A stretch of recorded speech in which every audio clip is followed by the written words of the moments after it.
ब्रह्म बेला में राम ने शैया का परित्याग कर दिया और लक्ष्मण से कहा, तात, भगवती रात्रि व्यतीत हो गई, अब सूर्योदय का समय आ पहुंचा है।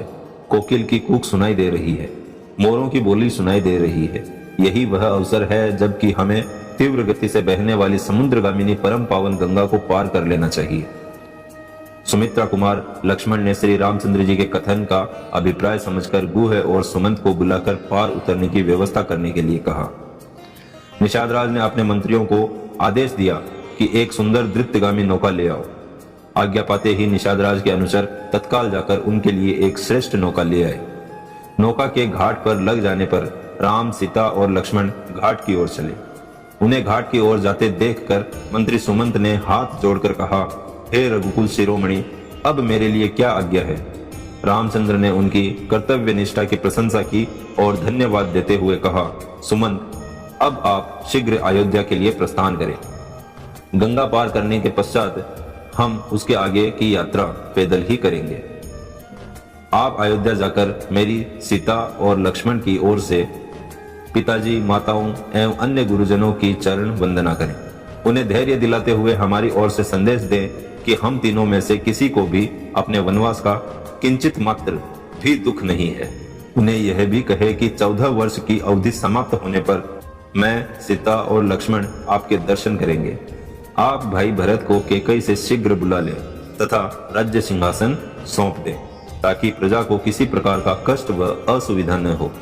हे मंत्रीवर, भरत से भी मेरा यह संदेश देना कि वे सभी माताओं का समान रूप से आदर करें और प्रजाजनों के हितों का सदैव ध्यान रखें। सुमंत अत्यंत विभल हो गए और उनके नेत्रों से अश्रुधारा बह चली।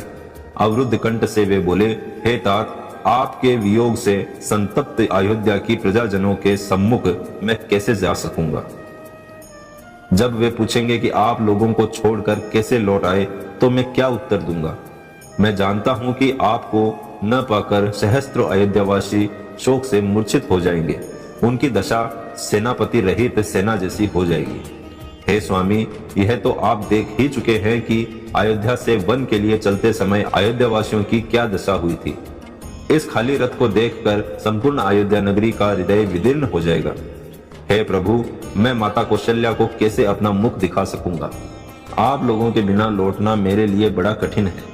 इसलिए हे नाथ, आप कृपया करके मुझे भी अपने साथ ले चले। इस प्रकार से दीन वचन कहकर बारंबार याचना करने वाले सुमंत से सेवकों पर कृपा करने वाले श्री राम ने प्रेम पूर्वक कहा, भाई सुमंत, मेरे प्रति आपकी जो उत्कृष्ट भक्ति है उसे मैं अच्छी तरह समझता हूँ, किंतु तुम्हारे न लौटने से माता कैकेयी के मन में शंका उत्पन्न हो जाएगी।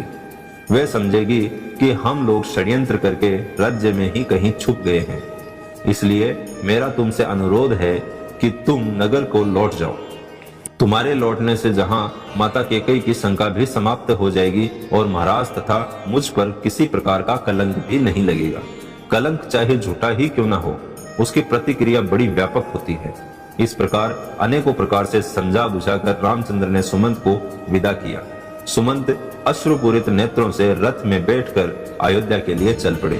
सुमंत के जाने के पश्चात राम गुह से बोले, निषादराज, तुम कृपा करके हमारे लिए बढ़ का दूध मंगा दो, क्योंकि अब हम वनवासी और तपस्वी हो गए हैं और हमें जटाएं धारण करके तापस धर्म की मर्यादाओं का पालन करते हुए निर्जन वनों में निवास करना चाहिए। राम की बात सुनकर गु स्वयं जाकर बढ़ का दूध ले आए, जिससे राम, सीता और लक्ष्मण ने जटाएं बनाई और नियम पूर्वक तपस्वी धर्म को स्वीकार करते हुए गंगा पार करने को उद्यत हुए। नौका पार सवार होकर तीनों ने कलुष हारिणी गंगा को पार किया। गंगा के पार पहुंच जाने पर राम ने गुह को हृदय से लगा लिया। फिर उनके स्नेहपूर्ण आतिथ्य के लिए उनकी बुरी बुरी प्रशंसा करते हुए उन्होंने निषाद राज को विदा किया। अगर आपको हमारी कथा पसंद आई है तो वीडियो को लाइक करें और हां, चैनल को सब्सक्राइब जरूर करें ताकि हम जब भी नई वीडियो डालें तो सबसे पहले आपके पास पहुंचे। धन्यवाद। मिलते हैं अगली वीडियो में।